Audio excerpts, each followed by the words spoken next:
I'd like to call the March 21st, 2023 Board of Commissioners Business Meeting to order.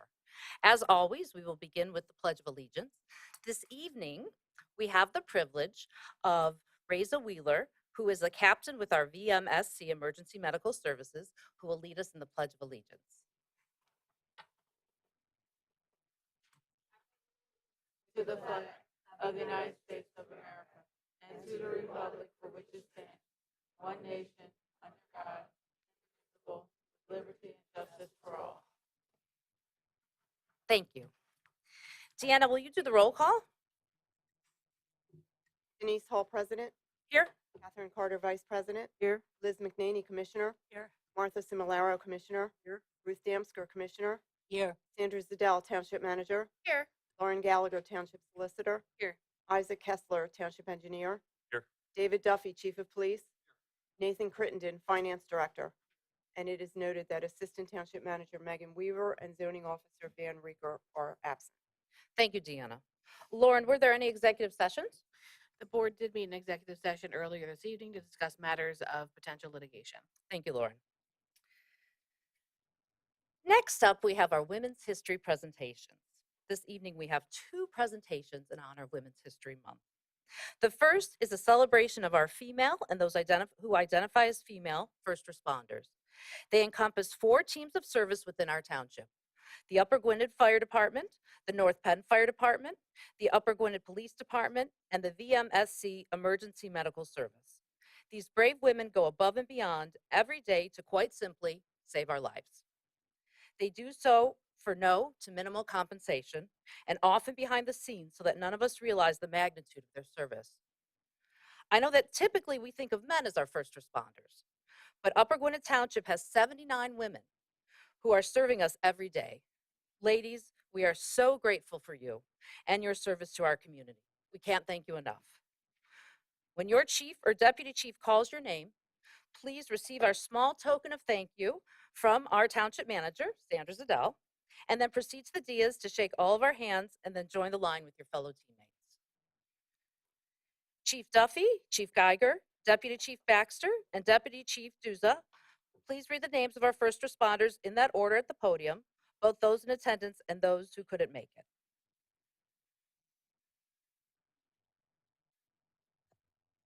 Officer Dana Hellam. Come on up.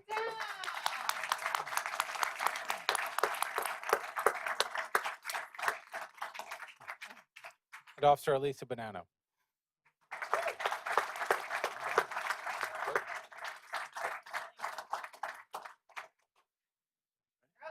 All right. I have here with me tonight firefighter EMT Kylie Barco, QRS responder Krista Hublitzel,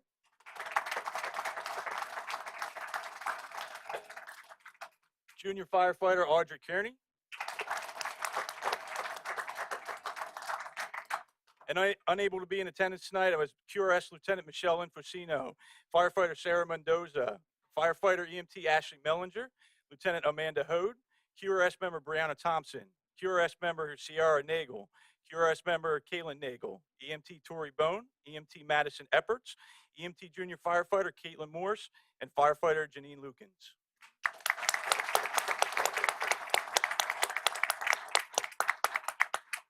Good evening. I'm Frank Baxter. I'm the Deputy Chief of North Penn Volunteer Fire Company, and very proud to introduce some of our lady firefighters. Not all of them could make it this evening, but this evening we're very blessed to introduce Jetta Thomas and Jess Smith.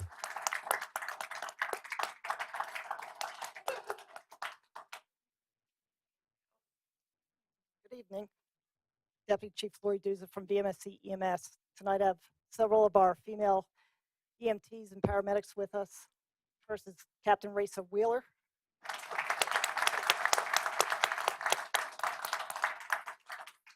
Advanced EMT Abby Akins.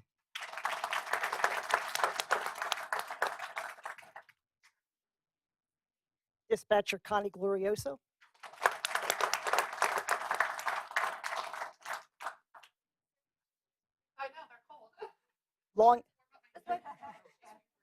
Longest tenured employee, Diane Morrissey.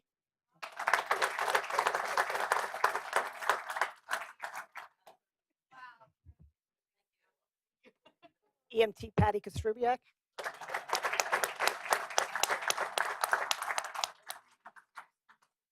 EMT Diane Kirk.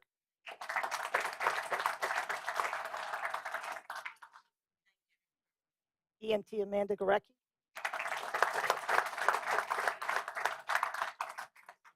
And EMT Nancy Walsh.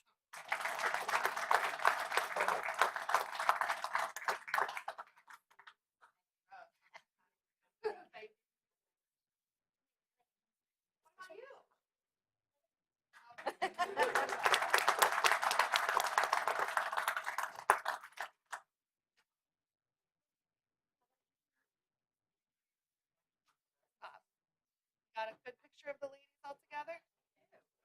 Ladies, fill it over here so they can, take a Come on, guys, don't be shy. Move over in here.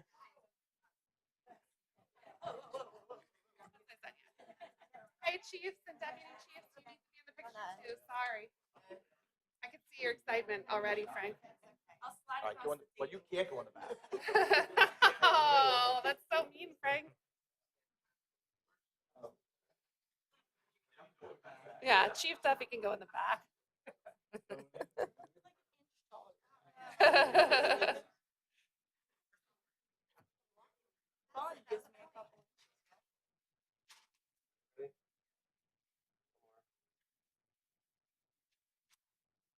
Thank you, Bob.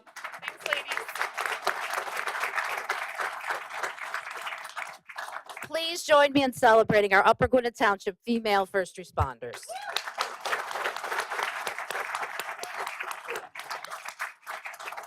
Thank you so much, everyone, for coming out this evening. If you'd like to leave, please go ahead. Don't feel like you have to stay for us. We drag on and do get a little boring. Okay. We'll give you a minute.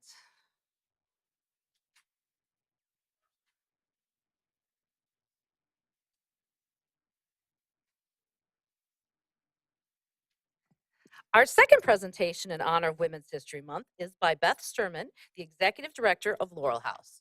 I will turn it over to you, Beth. Thank you very much for giving us the opportunity to be here tonight to represent Laurel House. This is a little overwhelming. I'm used to township meetings where there are about 12 people. They didn't tell me it was going to be a packed house, and truly an honor to follow the presentation for the female first responders. Thank you to both the men and the women who are first responders for everything they do for our community every day.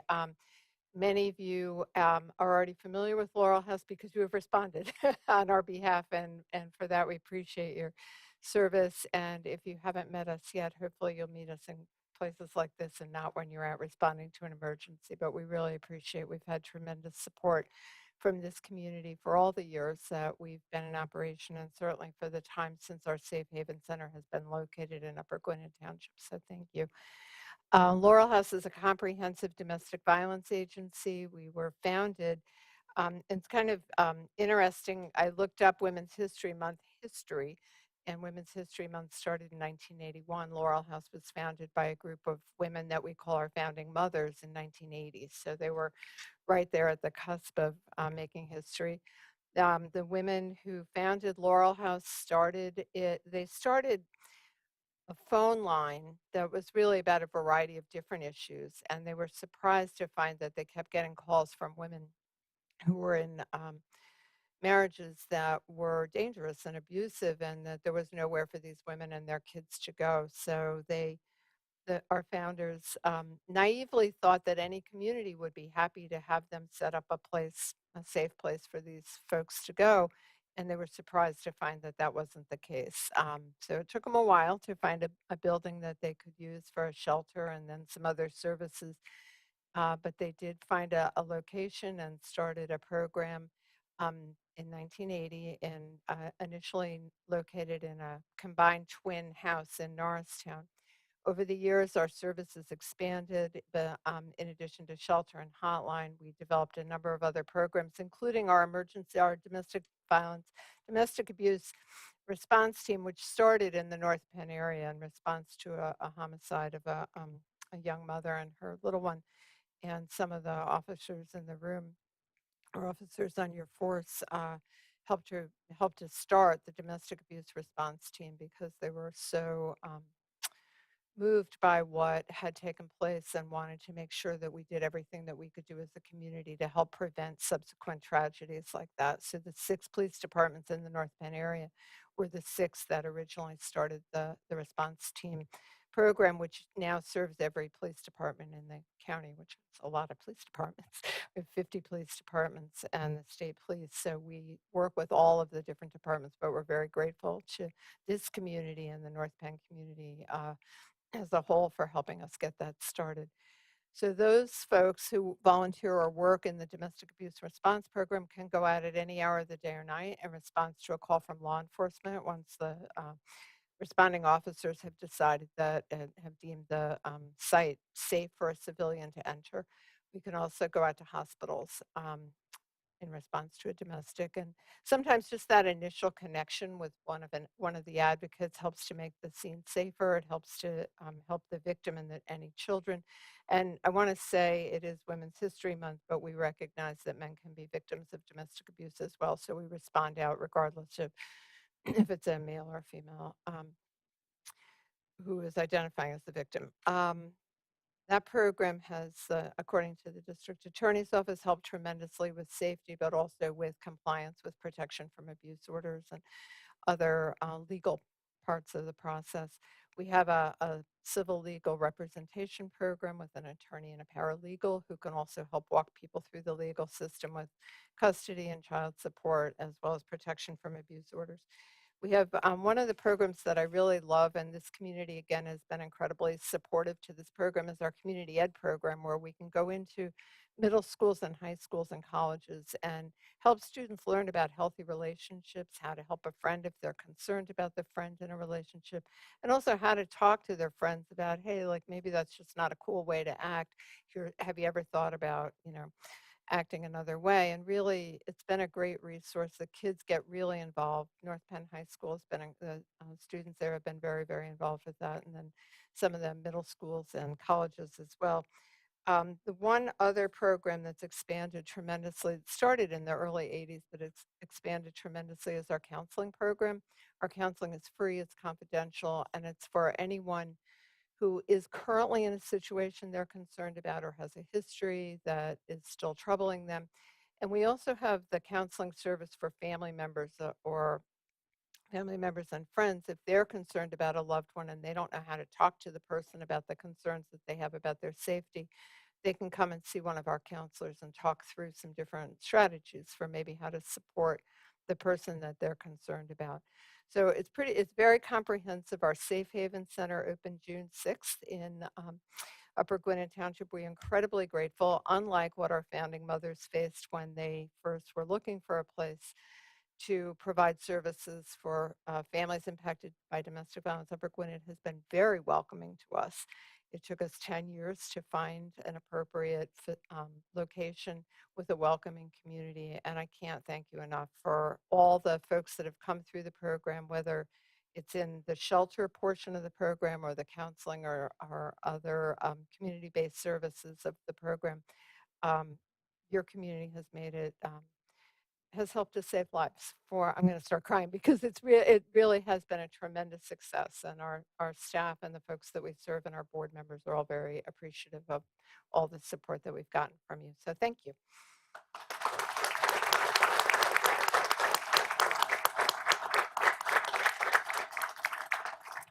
Thank you so much, Beth. Did anybody have any questions about that specifically?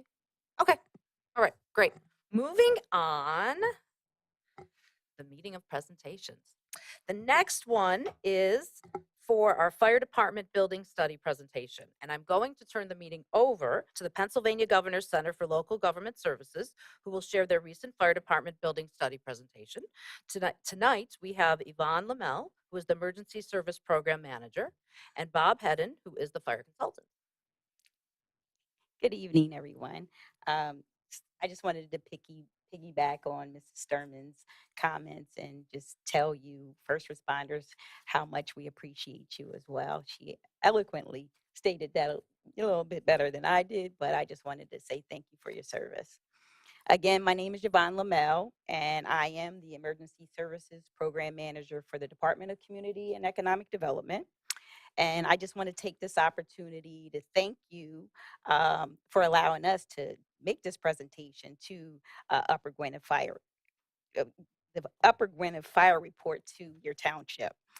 When I was first onboarded, I set a few goals for myself to strengthen the relationships and, just the partnerships among the fire services, providers, elected officials, and the community, just to establish a mutual trust and credibility that mitigates, transaction costs. So this presentation of this report today is certainly a step in the right direction. So, just to get started, I want to remind you all of the township's intention and why you all reached out to us to have this study done. We received a letter of intent sometime in March of 2022. Chief Hedden started the project. It was sometime late summer of 2022. So, you stated that you were beginning the process of building a new firehouse, and you requested that we provide you with a comprehensive study of your community and the best place to proceed with a new building. So if you aren't aware, the cost for this study was zero. This is something that this technical assistance that DCD provides, there's no cost to the community. So we contract with qualified professionals that have extensive knowledge and experience in police, fire, and emergency services. Here today is Chief Robert Hedden. There he is right there in front of me. He was assigned to this particular study. I just want to give you some background on Chief Hedden. He's been conducting municipal fire studies for the Commonwealth of Pennsylvania since 2000. He has served in both the volunteer and career fire service in suburban Philadelphia, joining the Falls Township Fire Company at the age of 16. He progressed up the ranks, serving as captain, battalion captain, chief, deputy fire chief, and fire chief. I'm not embarrassing you, am I, chief? He was employed by the state of New Jersey, where he was the supervising fire subcode official for the High Rise Casino Hotel and High Hazard Special Projects Group. He opted for an early retirement offer to finish his career with 25 years with the state. In 2006, Chief Hedden was hired as a firefighter for the McKinley Fire Company in Abington Township. In 2007, he went through the hiring process for Montgomery Township Fire Rescue, where he was appointed as municipal firefighter. In 2011, Chief Hedden became the president and charter member of the International Association of Firefighters, Local 4890. In 2018, Chief Hedden received the Life-Saving Accommodation Award from Montgomery Township. He teaches fire science and emergency management at several Philadelphia area colleges and universities. He is also a suppression instructor for the Pennsylvania State Fire Academy, a chief fire officer designee, a member of the Institution of Fire Engineers, and an NFPA certified fire protection specialist. So as you can see, we left you guys in really good hands. Chief, before you begin, would you like to take questions from the commissioners after your presentation? Or are you okay with taking them? Go through consciousness, wait to the end. I think if you have pressing questions, you can answer for the presentation, but I'm open to either way. But Okay. Okay. Yeah, and if there's Yeah, if Yeah. you want to do the presentation and then we can ask questions afterwards. from the commissioners, the public, if they have questions, that would be directed to you all. Okay. Right? Okay. Great. Yep, Chief. Without further ado. I certainly hope I can live up to the hype that Yvonne created for me. We're pleased to be here to present this study. Just want to say to the commissioners that Chief Geiger and his staff and Sandra and the township staff were very accommodating and open and cooperative during the process of this study. So, everybody was a full participant. The fire department shared all their data with me through a portal. So it was pretty seamless in terms of the cooperation between municipal staff and the fire department staff. So before we get going, I would just ask if the commissioners themselves have had a chance to individually or collectively review the study. Yes, Okay. we all have. I know we had a little pre-presentation at the fire station, so there's supposed to be a clicker here for me, but I'll just ask the gentleman with the computer. I'll just say next slide, and we'll just roll forth. All right. So we'll just go right to page 1 on the executive summary. This is just an overview of what Yvonne talked about. How we got here, the purpose of the study, the process used in the study, and the overview of the sites that Upper Gwynedd and the fire department suggested that we look at in terms of trying to locate a fire station. So to get to this point, we had meetings and road tours with municipal officials of Upper Gwynedd, site visits to the fire station and interaction with the members. Chief Geiger made his staff available to me, and there was actually an opportunity for any members to show up and talk to me if they wish to. We had a lot of email and phone conversations during this for follow-up. There were questionnaires that were sent out to the fire department and the township to gain some further information. That was sent to local government services, who then, fed it to me. If there's any problems or questions I had, I followed up with them. And then there's a methodology, which we'll get to a little bit further on to show how we came to some of the conclusions in the study. So when we first met with Sandra and Eric and Connor and some other folks for the township, they wanted to evaluate the feasibility of a new fire station location. So they suggested several sites, and we included also the existing site, in case there was just some reason that it was determined that the fire department should continue to operate out of there. So the locations were 660 Garfield Avenue, which is the existing fire station, Allentown Road and Sumneytown West corner, and the parcel number is located. Allentown Road and Sumneytown Road East corner, the parcel number is located, and 1671 West Point Pike. So these were the 3 that were recommended and also evaluated in conjunction with the existing fire station. So, some observations I had before we even get to the fire station location. There's a lot of contemporary issues confronting the fire service in Pennsylvania. There's no community that's immune to them. Aging out of the fire service as we know it.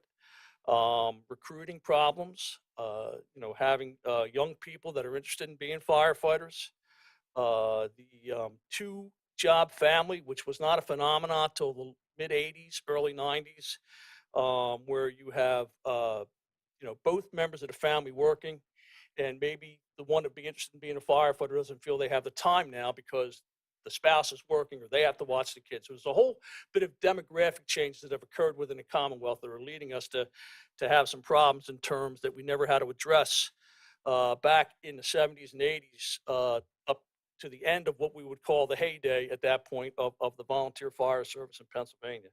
So that leads me to say that before we even talk about if we're going to build a new fire station, that the township should consider communicating with neighboring municipalities to see if there's an interest in exploring regionalization of fire protection. You're going to build fire stations. It's a very sizable investment in terms of money and time. And you want to make sure that before you do that, our suggestion is that the first recommendation is that you reach out to your neighbors before you make that large investment to make sure that there either is or isn't any interest in having a regional approach to fire protection. So the real big thing here is really not anything that you wanted to talk about initially, but I have to do my due diligence to bring it up, is that you should really communicate on a governmental level with the surrounding townships and boroughs to see if there's any interest in the regional fire department. If you go through that process and then it's determined that yes, there is, then we're available to come back and do a regional fire study.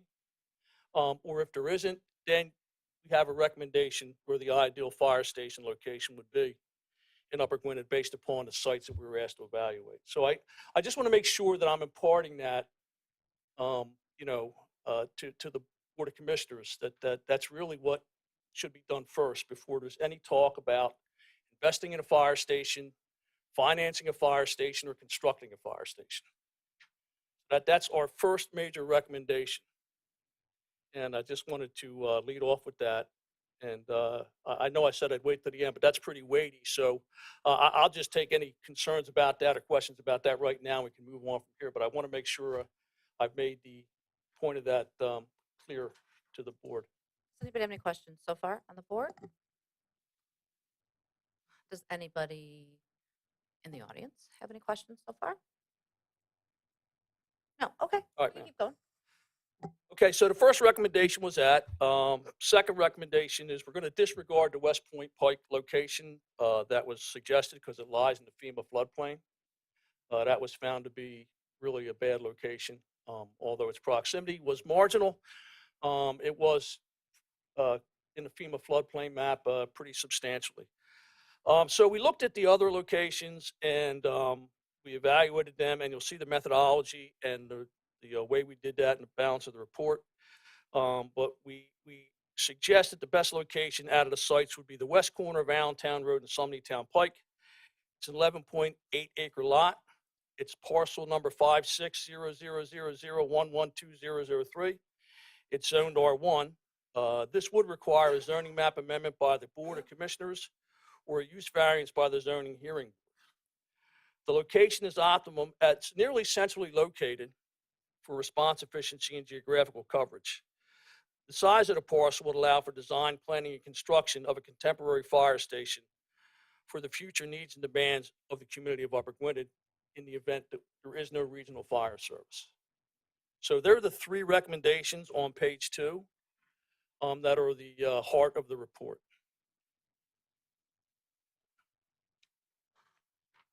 So on page 3 is the methodology, and this is how we determined, speaking of just the fire station locations, what would be optimum. There's also some things that came out in the methodology that I'll point out to you, which may, pique your interest in looking at having to have a regional fire department. There's some facts that come out here that, should be of interest to the board, not only for how the fire station location was determined, but also why you might really want to look at this with the fire chief and talk to other municipalities about regional fire protection. So we had a site visit to each location. The chief picked me up here at the township building, and we went and we looked at each location. Spent about 5 hours evaluating each of these. It was the same day we went to the existing fire station and met with anybody that wanted to meet with us. I spoke to Sandra and her staff and the zoning officer. We did an analysis of the zoning of each parcel, and we looked at NFPA 1720, which is the staffing response time matrix for volunteer and combination fire departments. So Upper Gwynedd has 2,112 persons per square mile. Under the table there on page 3, it falls into the urban demand zone. Would have to have a minimum staff of 15 and a response time of 9 minutes 90% of the time. So that's a matrix that is an industry standard. Unless it's adopted, it's truly not enforceable, but it could be considered a standard of care by those in the legal community. So that's what we use to determine the staffing and response times. We looked at the Insurance Services Organization, and these are all shown in the map. So ISO has a way they evaluate fire protection for insurance rates. They have a 1.5 square mile or 1.5 square mile response for engine companies, 2.5 mile response for ladder companies, and that's what they use to help set the insurance rates. Consequently, they really don't care about life safety ISO. They just care about the insurance rates. But it's still a matrix. It's still a good way to determine fire station locations and response capabilities, right? We did a location radius analysis with radius analysis of 1, 2, and 3 mile increments in a circle. And we tried to get the service demand by geography box areas, but the chief could not produce that data set. And through no fault of their own, I just think that maybe that's something nobody thought about doing with the emergency reporting that they have. So that's how we concluded all the summaries of the report in the general recommendations that we talked about a couple minutes ago. All right, page 4 is just a municipal overview. But the thing that I will point out talks about your neighboring municipalities, and these are all, ones that are either a touch or, are very close to Upper Gwynedd. And these are potential regional fire protection partners. So that's the list you might want to start with in terms of considering who prospective regional fire partners might be. It is noted, and I'm sure everyone here is well aware, that the most natural one is the donut hole, North Wales. And I just happened to notice that as I came out of North Wales, it was 0.3 miles to the township building. So, that is the obvious partner to consider. But these are a list of other potential partners for regional fire protection. On page 5 are just demographic profiles from DSRI, which is the mapping program we use.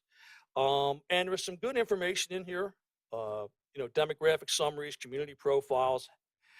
This is for the board, just to know that we did our due diligence in trying to understand the community before we, set out to do this study. We wanted to see what the makeup and the texture of the community was. So we use these demographic approaches to make sure that we understand what it is we're studying in terms of the human capital within the community, because that's what the fire service is here to protect, the citizens.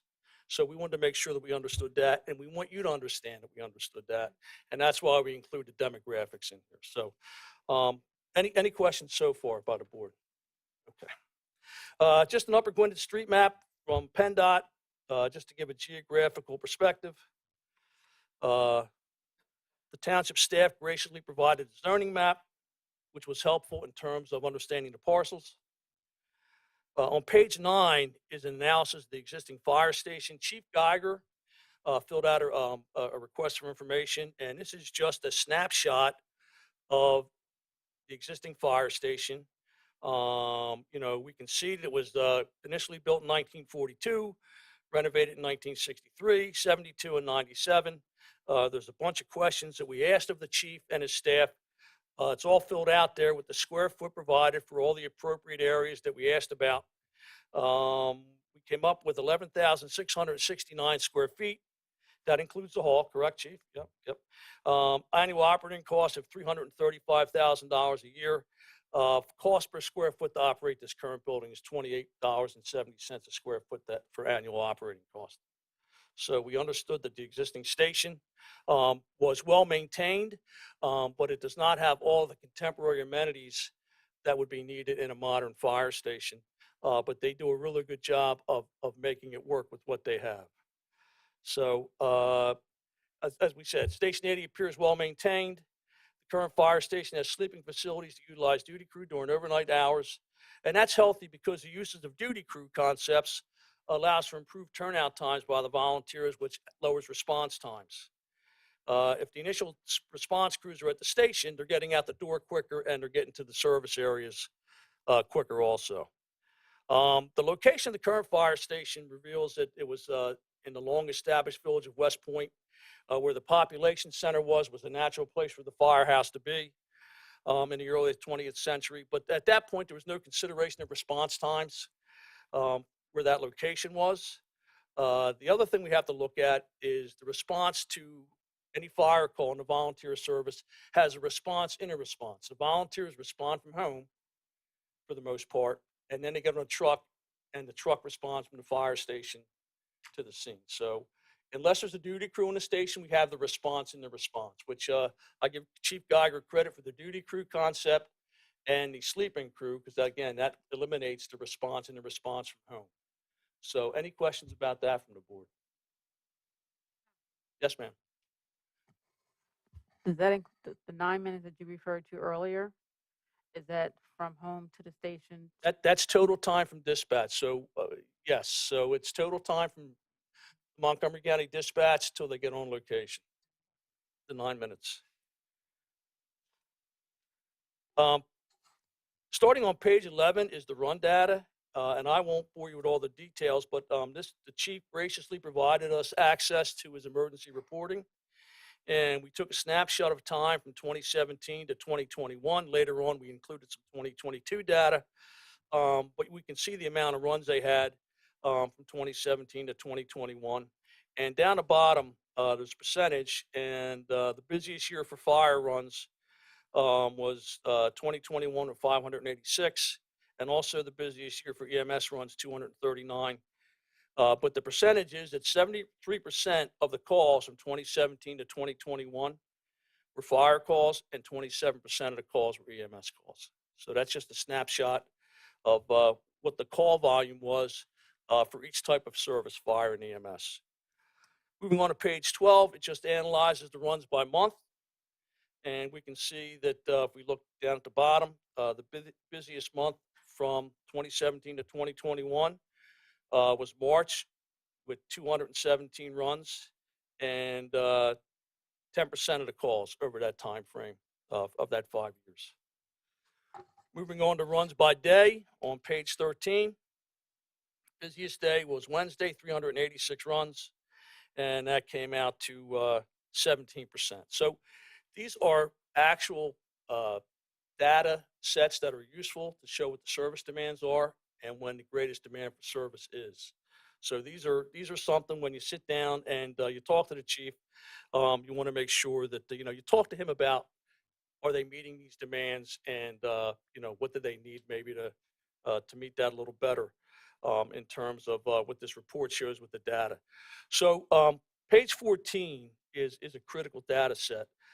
The response time during the day is everybody's concern. Folks are working. There's no career staff in Upper Gwynedd. So the ability to get out from 6 a.m. to 6 p.m. is highly critical. So we split this 24-hour segment up from 6A to 6P, then 6P to 6A. So everybody can understand what the service demand is, perhaps when the staffing is the lightest. So if we look at that chart on page 14, we can see that the busiest hour from 2017 to 2021 was 1400 or 2 p.m. They had 146 runs. So, but you can also see the call volume from 6A to 6P. It starts kind of light, but then it picks up, around 8, then increases from 10 to 11. And then like by noon, it increases all the way up and starts to come back down towards the end of the afternoon. But this is a critical period because of perhaps light response capabilities by the fire department. Next page is 6P to 6A. Staffing's a little more certain then. Folks are home from work. People are hanging out at the firehouse. Maybe a drill night, maybe a meeting night, so there's a lot more people around. But we still want to understand what the demand for service is in these hours.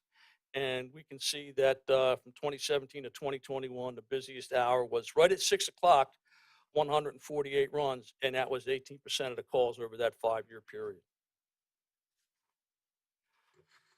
So we're getting on the staffing here on to page 16, and we were able to go from 2020, 2021, and 2022. We actually got some data up to November. So we didn't go all the way back to 2017. The chief didn't have the data for that, but we were able to start with 2020 and go from there. So it's pretty consistent. And this is averaged over the 24-hour clock of that time period. There's 4.6, we'll carry it up to 5 on the apparatus for 2020, and 3 at the firehouse for a total staffing of 7.6. 2021 is 4.6 on the rig, 5 rounded up. Two people at the firehouse, 6.4 total for run. And 2022 from January through November, 4.7 again, or 5 on the apparatus, 2.3 at the station, and 6.9 or 7 total. And then the average over that time frame collectively is 4.6, pretty consistent number, or 5 on the apparatus, 2.3 at the station, and 6.9 or 7 at overall. So, and what I want to say to the board about this is, so you've got consistently 5 people on the apparatus. All right. I know there's always a concern about apparatus cost and apparatus replacement. So, and this is just the bare facts right here. This is not an indictment or criticism of any organization. But you can only have as many apparatus as you can truly staff. So if the consistent number is 5, I think when you look at your apparatus plan, whether it's on a regional approach or that doesn't occur and you decide to strike out, staying with the Upper Gwynedd Fire Department as your fire service contract provider, that you need to have an honest conversation about how many apparatus can they actually staff. And that's why this data is so critical to understand. So we have an average of 5, an average of 2.3 at the fire station, and a total of 7. So with the cost of apparatus going up rapidly, and an average engine now, which used to be, maybe $250,000, $500,000, now approaching $1 million, I think the staffing needs to be understood in terms of apparatus replacement also. So I want to be pretty clear to the board about that in terms of looking to the future. And it's also another reason, quite honestly, why you should be approaching your regional partners to see if there's an interest in regional fire protection. This number here is pretty telling. It's not damning of the organization, it's just reality. Bob, Yes, ma'am. it's me over here, Sandra. Yes. Could you tell us about how, like, for the average person that doesn't understand the fire service, how many do you need? Like, how many people on apparatus do you need for several pieces? Like, is 5 the one NF apparatus? Is that? The NFPA standard says 15. Now that's allowed to use mutual aid to gain that number, but we didn't have access to the mutual aid numbers, right? Because you have the box system here.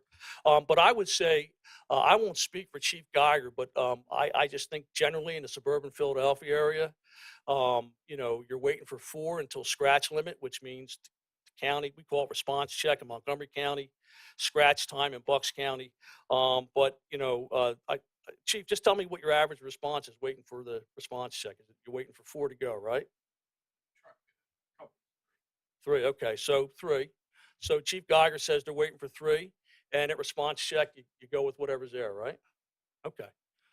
So, okay, Sandra, did that answer the question, ma'am? Yes, thank you. Okay. Any other questions from the board on this? Okay. So now we're into response times. I'm not going to answer any public questions. The board will have to answer that. We're not authorized to speak to the public. What's the response check time? The response check time is, it's from the county that they are waiting, and 4 minutes, Chief, for response check? Okay. So it's the marker that the county dispatcher has that nobody's responded. They're calling to see if anybody's going to respond. All right. I'll get back to that in a second, but I just want to go through the response time tables. All right. So the response time for 2017 to 2021, at the top of page 17, the red is dispatched to responding, yellow is responding to the scene, and green is dispatched to the scene. Okay. And we got it for 2017, 2018, 2019, 2020, and 21. So the average response time, the bottom table, 5 minutes and 14 seconds dispatched to responding, 5:57, 5 minutes and 57 seconds responding to the scene, and 6:41 dispatched to the scene. So ostensibly, that means that meets the 1720 requirement. But there is a note I want you to look at down the bottom, members of the board. Montgomery County Fire Radio policy is to acknowledge and timestamp response upon the markup, which means responding over the radio markup. They're marking up of any fire department vehicle, which initially is most likely a chief's vehicle and not a dispatch fire apparatus. So if a fire chief marks up and says Chief 80 responding at the 3-minute mark, or at the 2-minute and 57-second mark, or at the 1-minute mark, the response time stops for the county, but we don't know when the fire truck's getting out. Now, I know we're not in Bucks County, but I've got experience in both counties. Bucks County will not do the markup until first fire engine response. So that's a more clear,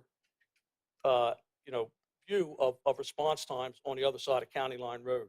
So I want the board to be aware of that bottom statement on page 17. So are you saying, I have a question. Yes, ma'am. So are you saying that the response time that the chief, when he says Chief 80, he's at the site? Or he's just saying he's When Chief taking the 80 goes call? responding, the county stamps the response time is met. You know, if they have somebody responding, they stop counting. So the response check goes away at that point. Are they at the site yet? No, they're just going responding. I don't understand what you're saying. Okay, so if I go Chief 80's respond, Eric walks out of his house, gets in the car, goes Chief 80's responding. That stops the response check. So it's just the initial acknowledgement by the county dispatcher that somebody is responding. It's just not the fire truck at that point. So the response times meet NFPA 1720. It's just we can't delineate how often it's the fire truck doing that. So just want to make sure that I'm trying to make that clear. And if I haven't, please let me know. That makes sense. Okay, thank you. All right. So we're getting into mapping analysis now. Got the upper Gwynedd Fire Department box map. We can see that there. It's a geographical representation of the service areas as determined and numbered by the fire department. In this map, it's important to note that we see Station 80 in its current location.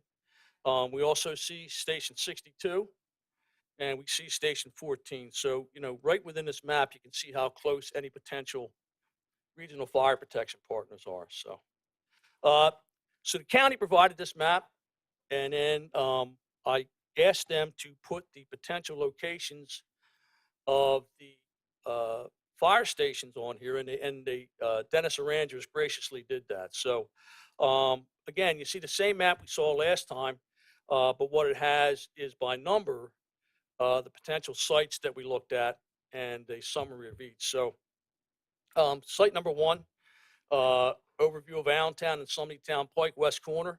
It's owned by Merck and Company, zoning district R1. The parcel numbers there, it's 11.8 acres. The distance from North Penn Volunteer Fire Company Station 62 is 1.2 miles.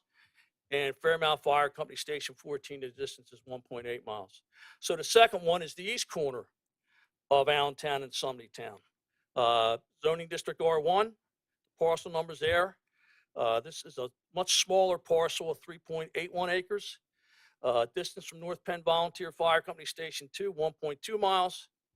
Fairmount Fire Company, 1.8 miles. So pretty much a mirror image of what was above. We included the information for 1671 West Point Pike, but we disregarded that because it's in the FEMA floodplain. So the existing firehouse, 660 Garfield Avenue, it's owned by the Upper Gwynedd Fire Department. It's zoned Village Preservation Residential. We have the parcel number there, 6.7 acres. Distance from North Penn Volunteer Fire Company Station 62, 1.9 miles. And distance from Fairmount Fire Company Station 14, 3 miles. So that's the overview of the sites. So the next several pages are maps that show each of the sites that we considered. So on page 20 is the NFPA 1720 9-minute response from 660 Garfield Avenue. And we have that in as reachable streets, which means any street that can be reached that's shown on the ELRSI mapping program. So we can see that there's pretty good reach there from that fire station, even though it's tucked back in West Point Village. And within 9 minutes, they can reach a pretty good clip of the township there. Next thing is a 1.5 mile engine company ISO evaluation. And that's on page 21. And you can see that by that metric, it covers about a quarter of the township based upon the ISO observation of 1 miles from 660 Garfield Avenue. 660 Garfield Avenue, 2.5 miles ladder company. We get out to where my estimation it covers about half the township from that location using that metric. So then on page 23 is a combination of both, 1.5 and 2.5 from 660 Garfield. And you can see where the gaps are up in the upper edges of the township. You can see the engine company, which is the darker color there, is a little more challenging using that matrix, but the ladder company, covers a pretty substantial amount of the township. or any questions? Up and one more on 660. You can see on the radius that with and this is just pretty much a circumference evaluation that within 1 mile, they're covering about a quarter of the township. Within 2 miles, they're covering almost 3/4, and 3 miles are effectively covering the entire township from a radius perspective. So on the map on page 25, since they're so close together, the Allentown and Sumneytown locations are both covered in this map, the east and west corner. So this is representative of each side of that intersection. We can see that this is a more centralized location, and that the street reach is very good. As a matter of fact, it spills over in a couple neighboring municipalities. So that's Allentown and Sumneytown, NFPA 1729-minute response of reachable streets. The next map on page 26 is the engine company 1.5 miles from Allentown and Sumneytown, east and west. Covers about half the township and spills over into North Wales Borough. 2.5 ISO evaluation effectively, for Ladder Company, effectively covers the entire township from this location. And the 1.25, the 1.5 and the 2.5 mile together, you can see it's pretty self-explanatory at what we just discussed, but this just kind of lays it out in a graphic detail. Pretty good coverage from that location. And then the radius, again, like the 1 mile radius covers the center portion of the township. 2 miles almost effectively covers the entire township, and 3 miles covers the township plus several neighboring municipalities. And then again, the location recommendation on page 30 is what we discussed before with the codicil, that this is the default. If you cannot get your neighbors to agree on regional fire protection, this is where you should locate the fire station. If you do reach out to your neighbors and there's an interest in regional fire protection, we would be glad to come back and do a study. Contact Yvonne, and we can certainly undertake that. So that's the presentation to the board. And again, are there any questions from the board? And if anything I did not make clear in this time? So does the board have any questions? Catherine? No? All right. No. Okay. Does anyone in the audience have a question? Yes.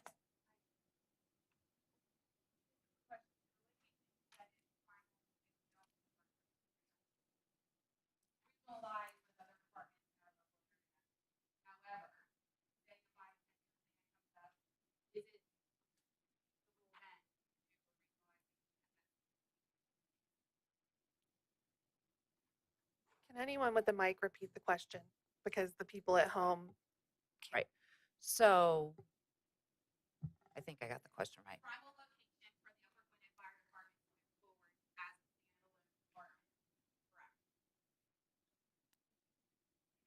However, say we have a 5 or 10-year plan. Talk is done. We want, say the department wants to regionalize now with some of our local neighboring departments. Would that location still be prime location? Say the regionalization happens with 6-2, which is North Penn's Fire Company, or even with Lansdale. And so you're asking that if it takes 5 to 10 years for that to happen, does he think this would still be an appropriate site? Absolutely, only because Upper Gwynnett's going to put a lot of money out to build a new firehouse. Correct. Right. So Thank you. if it takes us a little longer. I'm sorry about the silliness. No, it's okay. We It's can't all answer right. questions from the public. It's okay. It's fine. It's So fine. I will say this: nobody in this report or in this presentation said the dreaded M word.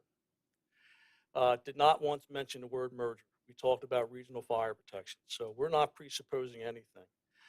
What I would say about potential locations is outside of the recommendation in this report, if you do not provide regional fire protection with your neighbors, we're not predisposed to speak for your neighbors about a potential fire station location until it's looked at equally.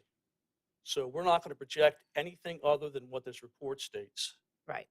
So if in 5 to 10 years, we had a regionalization that was ready to happen, you would suggest that we would do the study again with all the players I'm going to be involved directly. very direct with you, ma'am. I don't think you have 5 years to get. I mean, to look at this. Hypothetically But speaking. I think that's a pretty generous time extension. I would say that in whatever time frame is determined that you would like a regional fire study, and your partners, potential partners, are all in agreement, that we could respond very rapidly to your needs in terms of doing a study collectively with your potential regional partners, and collectively, talking to everybody and coming up with an appropriate location based upon whatever geographical area is going to be protected by a regional fire department. Okay, great. I think that answered. Does anyone else have any other questions? Yes, Dan.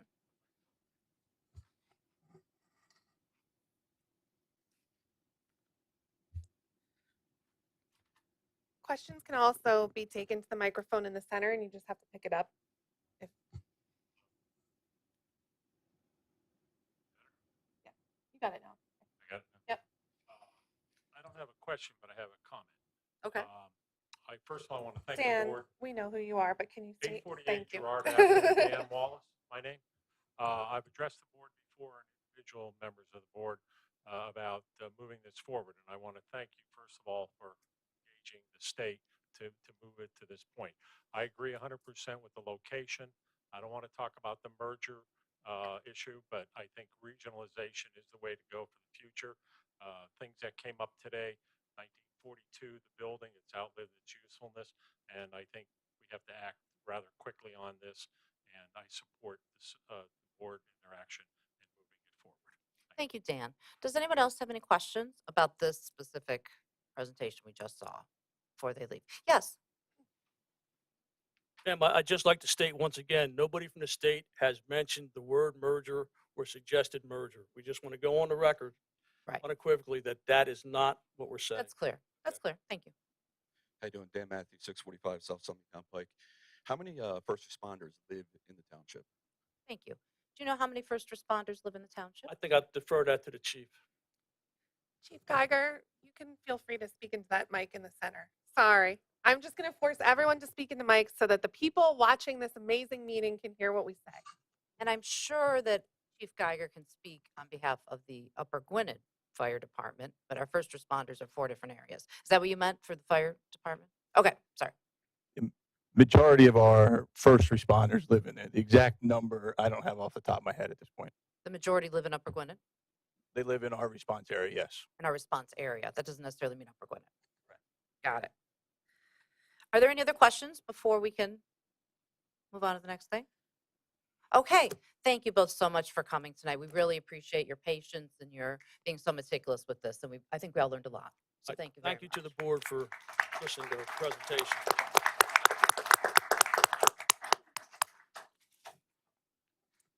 Okay, we are going to move on to public comments. If anyone would like to, oh, wait, before you leave, wait, stop. No, turn around, Greg. Go ahead, Catherine. Before the fire department leaves, I got a text earlier from a neighbor, and I just want to make sure, they wanted me to make sure because she couldn't make it. Where is it? Here it is. From a Beth Park.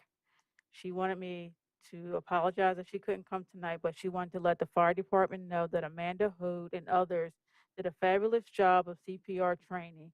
Dennis Patterson and I attended, and please thank the Upper Gwynedd Fire Department for this class. Sorry, Beth. My name is Beth Miller. Beth Miller. Thank you. Thank you so much. Please feel free to leave if you're done. Thanks for coming, everybody. It was great to have you here.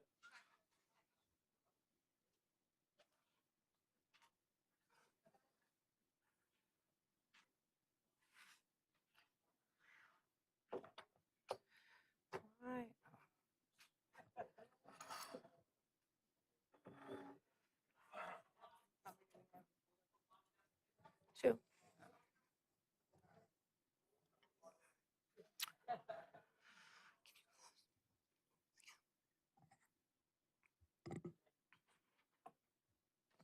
Okay, Moving right along. Next, we have the public comments. Please state your name and if you are a resident or non-resident when you come to the mic. We have a different place for the podium we're trying out this evening. Thank you for respecting the 5-minute rule and practicing decorum. Our goal is always to give you the most complete and correct answers to your questions from our staff who are experts in each of their areas. And for that reason, you have the option of enclosing your email address in the registry if you would like us to reach out to you during the week with a full answer to your questions. We had some residents who were concerned that if we answered any question offline, so to speak, that the residents who wanted to hear the answer publicly would be left out. So we will continue to share the answers to any questions that were posed publicly but were answered privately at the following public meeting. First up for public comments this evening is Carl Smith.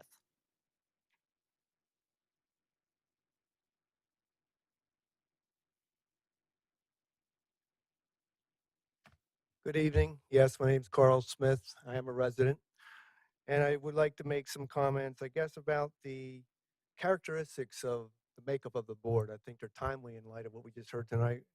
When it comes to Women's History Month, it looks like the ladies in our community are well represented up here. In fact, you quite literally are the last man standing here, Isaac, so it's good. But it's more than just gender, in my view, of what makes diversity. In fact, my experience in dealing with the board is that you are very much in lockstep when it comes to your political ideology. So it makes it hard for people that have a different point of view to get answers. You basically are able to stonewall the issues by banding together and creating solidarity. So there's a challenge when it comes to that. In terms of another characteristic that's talked about frequently with this board is transparency. There may be some issues you find yourself to be transparent on. The things that are important to me, I find that to be difficult to accept. Frequently when I ask questions, or people that have our viewpoint ask questions on sensitive political issues, we're told that the questions are premature. It's early in the process when it comes to this development question we keep bringing up. The one that frankly I find most offensive is the one where I'm told, I have been told by this township's solicitor that it's inappropriate. I reject that. My questions are not inappropriate. They are specific to township business. They're not personal in nature. And to be told they're inappropriate itself is inappropriate. So that's a problem. Last month I came here and I asked a specific question to this board.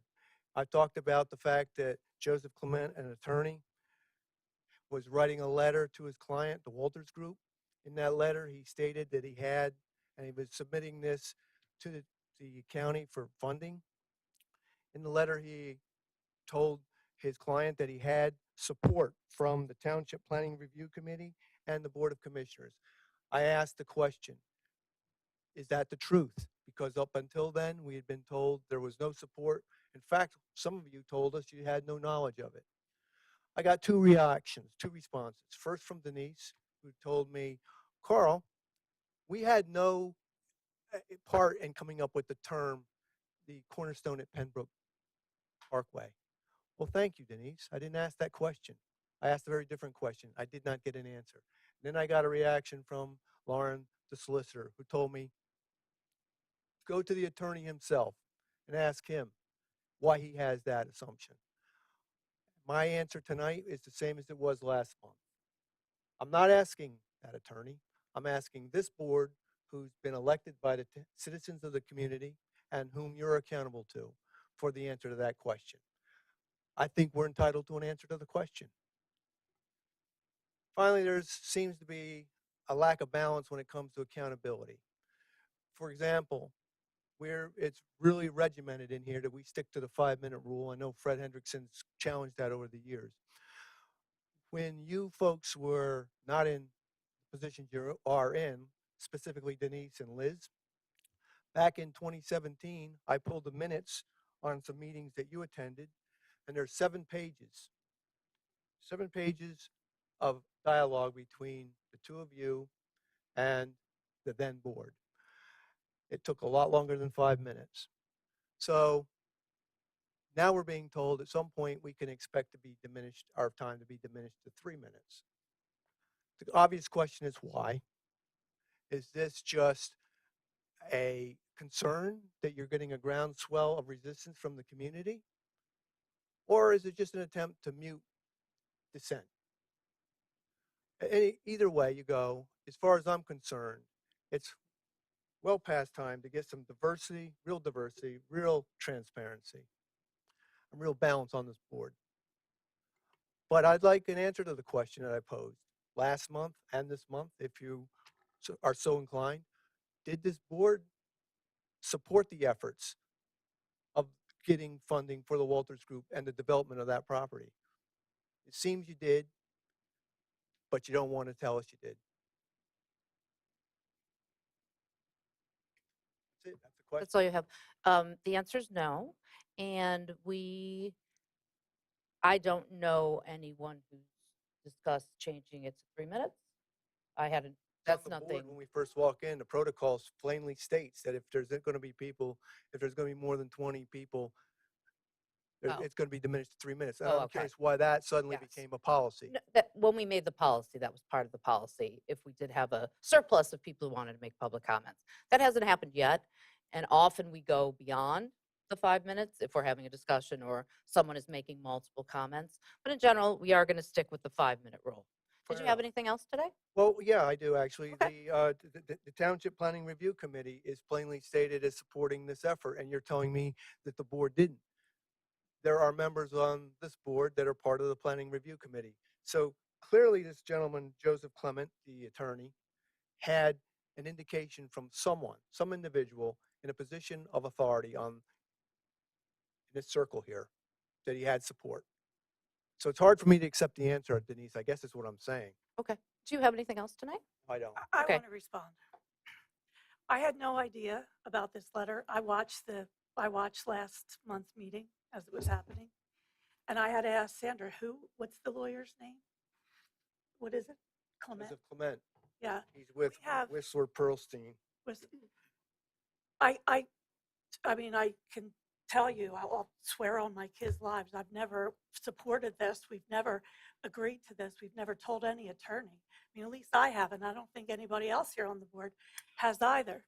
I don't even know how we clear our name and how we get, I mean, is there some way where since we didn't agree to this, that we could contact that attorney to have him redact that? Because we didn't do that. We didn't agree to that.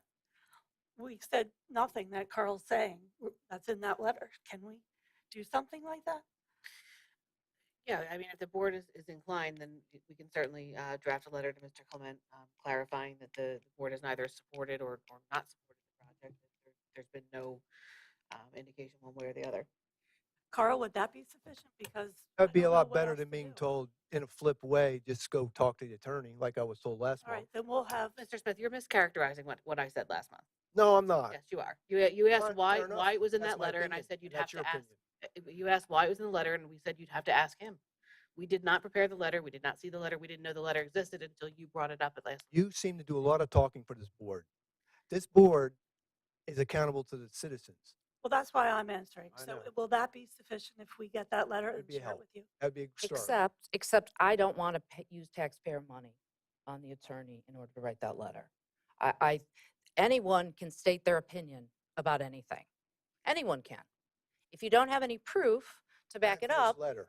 it's irrelevant. It's freedom of speech. People can do whatever they want. We've told you multiple times, on multiple occasions, that we did not. There was no formal support. We never gave any formal support. There was absolutely, we never did that. We've told you that from the beginning. We will keep you in the loop as things progress, as formal land development plan happens. We are, in fact, at the next meeting, we are going to have a presentation about the whole land development. But right now, we are sharing what information we have with you. And that's all that we can do for you. Did you have anything else this evening? No. Thank you so much. Next up, we have Linda Smith.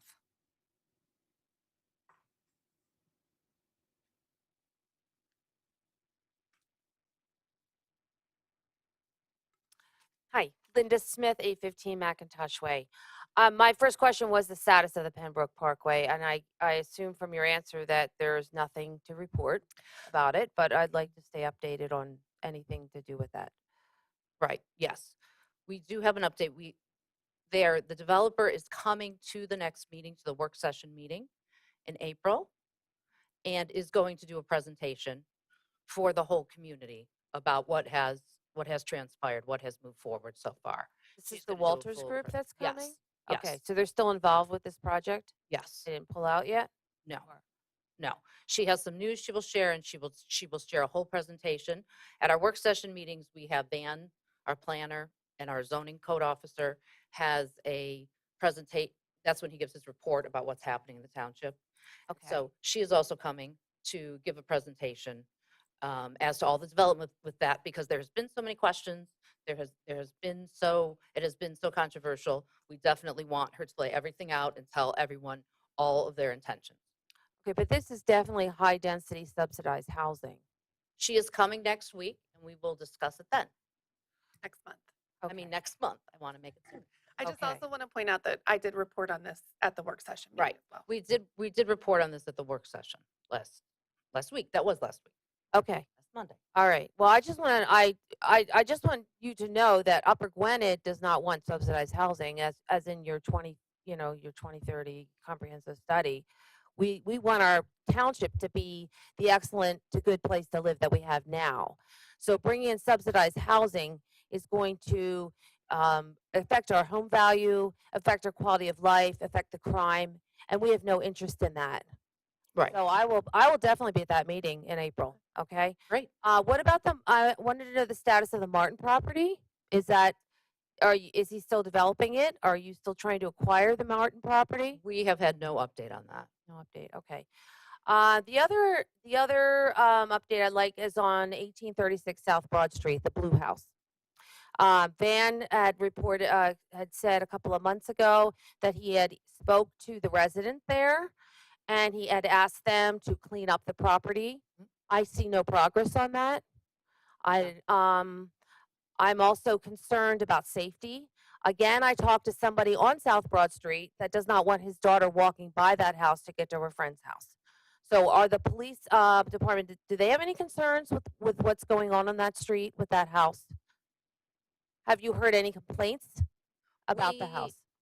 We are handling it with our codes department, and they have actually made some progress on the exterior, and they are in the process. We're in the process of working with them. Well, the exterior isn't the problem. I mean, it's still blue, okay, but it's the backyard. It sticks and it's rubbish. Oh, right. And They are making progress with it. well, that was we a couple of inspect months it. ago. How many months are you going to give them? President Hull, I'd like to explain the process for code enforcement so everyone understands. First of all, we can't control the color due to the U.S. Constitution, so we do respect. I know. Yeah. I know that. I know, but I'm explaining it not just for you, Linda. But also for the code enforcement process, when we alert someone that their property is not meeting the standards, we give them 30 days to respond. That's by regulation in our codes. And then typically if they do like a little bit, we need to give them another 15 days. So it can seem longer than people would prefer, but that is due to us having to balance people's personal property rights with their property against any potential code issues. Because if we go to court and haven't given people enough time to remedy the issues, it can backfire when we end up in front of the judge. So that's the reason. We've made great strides with them inside the building as well as outside the building. And I can't say how it's going to end up, but we are continuing to work on it. It was over 2 months ago. So that's 45 Right, so 30 days. days plus 15 days is 45 days. And Right, that's we're a month only and a half. 2 weeks past And in that. general, I think I brought this up in regards to this topic. We try not to make Upper Gwynedd a police state. We don't want to make it too militaristic. So when a resident is working with us, when they are making progress, when they are complying, when they are meeting with us, when they are making efforts, we try to acknowledge that. And we try I to give personally them, go by that house every day. I've seen nothing different. Okay. Nothing. I mean, if I actually had seen something that looked a little better, I wouldn't be. The other question is, are they complying with the single family R2 zoning? I mean, there's Yes. So they there's are a in the family process living of- in that house. We're in the process of working on that right now and making sure that they are. Van is Okay. working on that aspect of it, and Dan is working on the exterior. They're both working together on it. Just Okay, so another point about our rights as a local government agency. Yes. We cannot enter people's homes for any reason whatsoever. Lauren, you might want to, weigh in on this. We can't enter people's homes without their permission. I'm not asking you to go in. You can So see how would from we just know? looking outside that there's 12 cars parked out there. There's Okay, so there's not a family. I'm not asking you to go into the house. I'm asking you for safety in my neighborhood. The people in our neighborhood are not feeling safe. That's part of my responsibility as a committee person to make sure that those people are heard.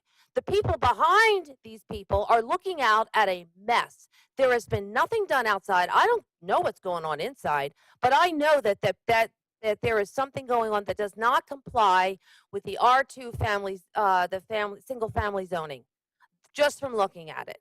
So Linda, it's I been can provide talked to. you with a full report on what we've done code enforcement wise for that property. but- Okay, well, I'd like to see who's living in there. They had said, the people said they're waiting for their family to come over from Bangladesh. That's So- what Van said. Is a family in there? I mean, I can't rent my house out to different rooms in my house. So just a couple of points. One, we cannot require them to give us a list of who is living in the property. And secondly, the way that the U.S. Constitution as well as the Upper Gwynedd Township Code of Ordinances define family is any number of persons living and cooking together as a single nonprofit and non-transient housekeeping unit. So they can have 12 people, as long as there's enough room in the house for 12 people, they can have 12 people, even unrelated, living together. Well, there was something not right with it for Van to say that he presented that to them and they said their family's coming over from Bangladesh. So I'm not getting Yes, I'm not there's getting a enough square answer with this. space. But that property needs to be cleaned up because there are multiple people in my neighborhood that are very concerned about that. I'm concerned about it. I live there. I have rights too. And I have a right to walk down the street and be safe. That man has a right to let his daughter walk past that house to her friend's house. This has been going on way too long. So I'm assuming there's going to be an answer shortly, or I'll have to come back to it. Also, just asking how you're doing with the grant applications. I filed a right to know for the 2022 audit report, and that Sandra told me that wasn't finished yet. So I guess you need that for your grant applications. So that Sandra said that would be done in June. Okay. I hope it'll be done by June. If not, I will give you a full update. Okay. I'm concerned about the county saying that they are not giving grants to any township that does not have this subsidized housing. Is there strings attached with these grants that you're applying for? No. Okay, I'm gonna. I All can right. just speak to the recent grants that we just acquired. So we just which thank you for bringing this up because I like to brag about the 4 grants we've received for the Haynes Run Stream Bank Restoration Project. None of those grants, including one from the county, have any strings related to affordable housing whatsoever. Okay, because the county that was written in the newspaper months But ago. the newspaper and the grant applications are a little different. I'm telling you, you Well, can do a right to know all request right. and read the documents that go with the grants, but Okay, they don't I will require do it. And that. I invite you to do so, Linda, because Thank I you. want you to get that answer. Thank you. Is there anyone else who'd like to make a public comment? Please come on up. I need you to come to the mic and just let us know if you're a resident or not. And if you have a question that needs follow up, then we just need your email. Can you into the mic? Carolyn Reyes. Okay, go ahead. I just wanted to support Linda in the fact that I do go by that property frequently. And I've counted as many as 11 cars, and this was last week. I just wanted you to know that Linda is exactly right. And I mean, it's, I don't know. I've lived in 5 states and I've seen things like this happen. And that's a very big house. And there are other large houses, and possibly someone else could do the same thing, and then it could just take off. Right. No, we are on top of it. We are. Okay, but Appreciate your I just feedback. wanted to let you know, seriously, at any given time, I go by there at least 4 times a week. The minimum of cars I've seen is 8. Okay, we are working on it because it is a space issue. It's not the definition of a family for They've made a them, but parking it is lot a for space. themselves, Yeah. you know. So they're working on it. Absolutely. Okay, all Thank right. you. Did you have anything else? That was it. That's it. Did you have a question, sir? Oh, sure. Yeah, you make a public comment. Come to the mic and just tell us your name and if you're a resident or not. How you doing? My name's Ian Horowitz, property owner at 645 South Summit Town Pike. Just want to go back to the fire station study. It seems as though everyone left. Yes. But Mr. Hedden, I would like to, even though he's gone, he made a really good presentation. And, you know, I hope you guys understand. And I don't know if you guys go by commissioner or miss, but Miss Carter brought up a very valid point about response times and what it takes and whatever's going on over with whatever house you guys are talking about. Fire safety is a real concern, right? They are the township's insurance policy, and there's a lot of grave concerns. And to have duplication of fire service, to have duplication of stations, for you guys to potentially go out, ladies, as I should say, and gentlemen, go out and spend tens of millions of dollars of taxpayers' money, build a station for 5 to 7 people, is very concerning. And I understand there can be grants and applications, but in the end, it's all of our taxpayer dollars, right? And I hope you guys take it very serious. Again, ladies, sorry, I'm not very politically correct. I apologize. Guys, we don't All mind right, at all. I was Just to making make sure feel you never more know where you end up Yeah. nowadays. So Okay. I'm trying to be respectful, and that's odd for me. Thank you. We So, appreciate that. Thank you. with that being said, I hope you guys take that seriously and really have the talks with other surrounding jurisdictions, because having 5 members come out, that's scary. It's scary to think, because you know what? Upper Gwynedd Township responds, even though I might live in North Wales Borough, they respond to help my family. Right. And the surrounding jurisdictions all have the same problem. So hopefully you guys are taking the time and really having the true talks about regionalization, bringing everything together and doing what's right for the community, and not just spending money to spend money because one study says so. If you guys saw at the beginning of the study, he discussed how regionalization is the most important. And I think a point that might have gotten missed, and I think what I was understanding from Mr. Hedden, is that if you guys only wanted to serve Upper Gwynedd Township, that is the best location.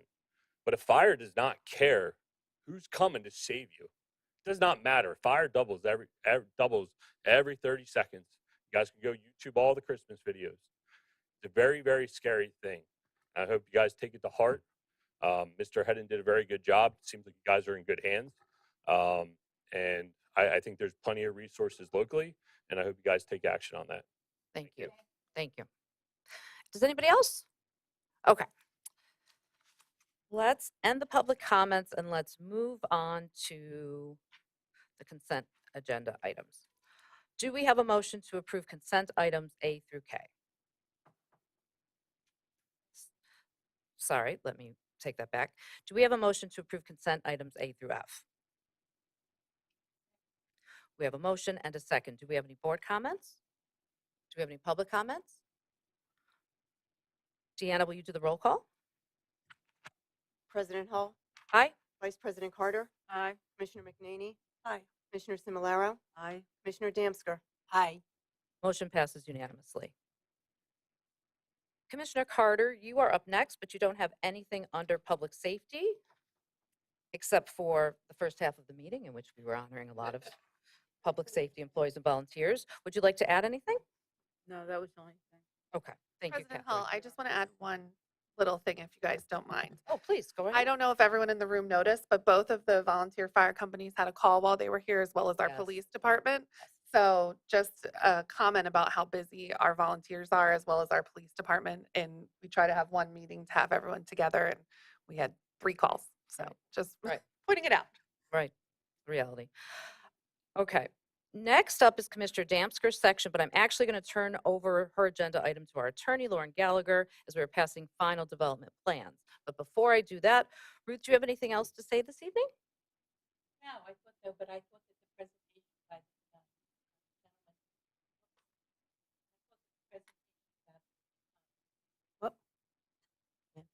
about for the presentation for the fire companies. We're taking, I want everyone to know, very, very seriously. And it's essential for us to really, but we just, when did we buy? We bought 2, Catherine, we bought 2 fire engines, which cost, do you remember? Little It was over over a $1 million. million. It was over. So, I mean, we are listening. We feel very strongly, and I was thrilled to see because I have 9 granddaughters, and to see all the young people, I'm just saying, that are going into the fire service, they're going into the various different emergency services, and especially during the Women's Month. I think it was fantastic to see that no matter whether you're male or female, that you have options open to you to any field that you would be interested in going into. Thank you, Ruth. Turn it over to you, Lauren. Thank you, President Hull. As you'll recall from last week, the developer was here regarding a project that will be located at the intersection of West Point Pike and Moyer Boulevard. Current zoning of the property is limited industrial, so the applicant did receive zoning relief to be able to place 10 twin dwelling units at the location. The resolution has been prepared, inclusive of all of the requested waivers, which are listed in the agenda, including a waiver to allow the plan to be submitted for preliminary and final plan submission this evening. We've reviewed the resolution with the township engineer, and everything is in a form ready for this evening's consideration. It's resolution 082023. One item that was figured out earlier today was the fee in the tree removal fee. The engineer's office has reached an agreement with the applicant, and the tree fee will be in the amount of, I believe, $22,250. Is that Isaac is agreeing with me? Other than that, everything is ready for the board's consideration this evening. Did anyone have any questions about that on the board? No? Okay. Is there a motion to approve Resolution 08-2023 West Point Walk/Moore Boulevard Final Land Development Plan, subject to the conditions set forth in the resolution? Second. There's a motion and a second. Do we have any board comments? Do we have any public comments? Yes, Greg, if you wanted to go, please. To the mic, remind us who you are.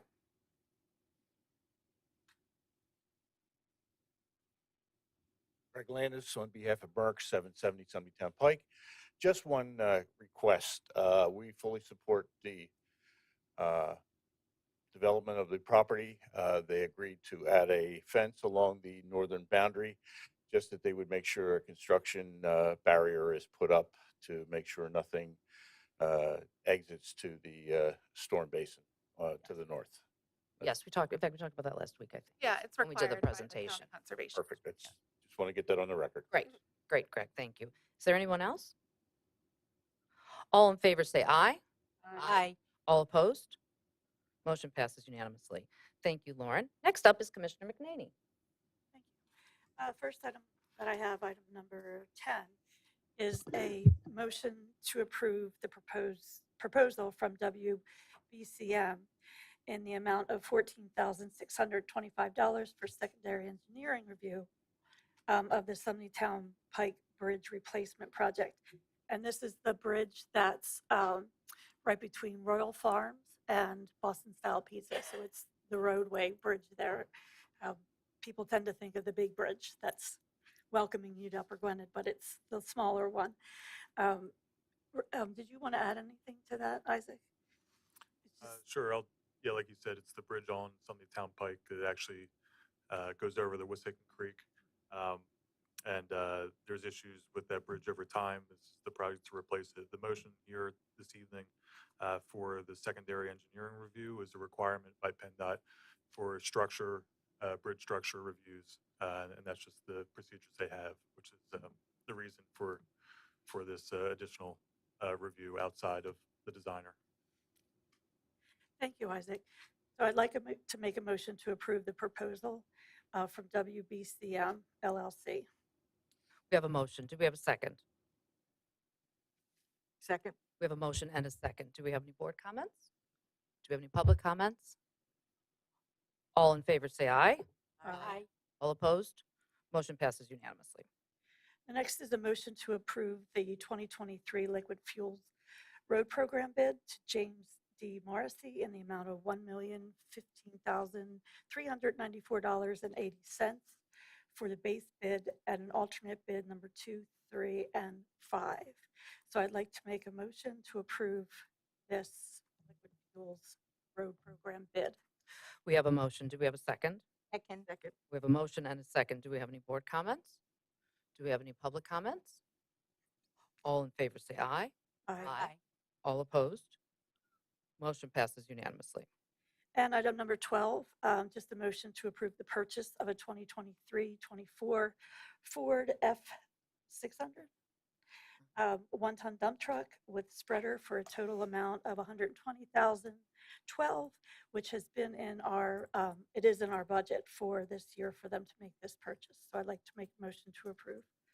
We have a motion. Do we have a second? We have a motion and a second. Do we have any board comments? Do we have any public comments? All in favor say aye. Aye. All opposed? Motion passes unanimously. Thank you so much, Commissioner McNaney. Next up is Commissioner Similaro. Thanks. Thank you, Denise. We have a motion to approve the 2023-2025 liquid sludge hauling bid to Hydrotech Environmental in the amount of approximately 8 cents per gallon. This is our current sludge hauler and we got 3 bids. And they were also the lowest bid. So we have a motion. Do we have a second? Second. I have a motion and a second. Do we have any board comments? Do we have any public comments? All in favor say aye. Aye. All opposed? Motion passes unanimously.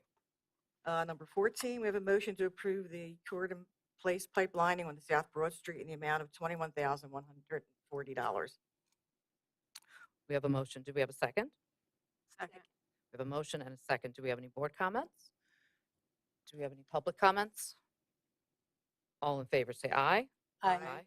All opposed? Motion passes unanimously. Thank you, Commissioner Similaro. Thank you. Moving on to our open and paid invoices. Do we have a motion to approve the March 2023 open invoices? So moved. We have a motion. Do we have a second? We have a motion and a second. Do we have any board comments? Do we have any public comments? Deanna, will you do the roll call?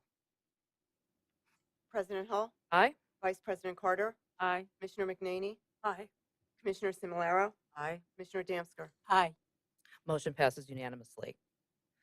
Do we have a motion to approve the March 2023 paid invoices? So moved. We have a motion. Do we have a second? Second. A motion and a second. Do we have any board comments? Do we have any public comments? Deanna, will you do the roll call? President Hall, Aye. Vice President Carter, Aye. Commissioner McNaney, Aye. Commissioner Similaro, Aye. Commissioner Damsker. Aye. Motion passes unanimously. Does anyone else on the board have anything else? Okay, we had a very long meeting, but I do have to do one more item before we leave. And Sandra already brought this up, but I just wanted to shout out to 2 people on our staff who helped us secure yet another grant for our Haynes Run Stream Bank Restoration Project. This recent award from the CFA, that stands for the Commonwealth Financing Authority, is for $580,852, and that brings up the total for this project to $946,181 in grant funding. This project will improve water quality while reducing downstream flooding and environmental impacts in the Wissahickon Creek. So I would like to say a big thank you to 2 of the key people who worked very hard on this. The first is Dominic Falcone. He is from Remington Vernick, our engineering firm, and he has worked on all of these grants that we've received, and he and Remington Vernick are hitting it out of the park. Thank you very much. And another person who's hitting it out of the park consistently is our manager, Sandra Zadell, who also was a key player in this grant. So with that being said, little baseball metaphor. Anyway, with that being said, thank you so much for attending, all of you who are around till the very end. Have a great evening. Meeting adjourned.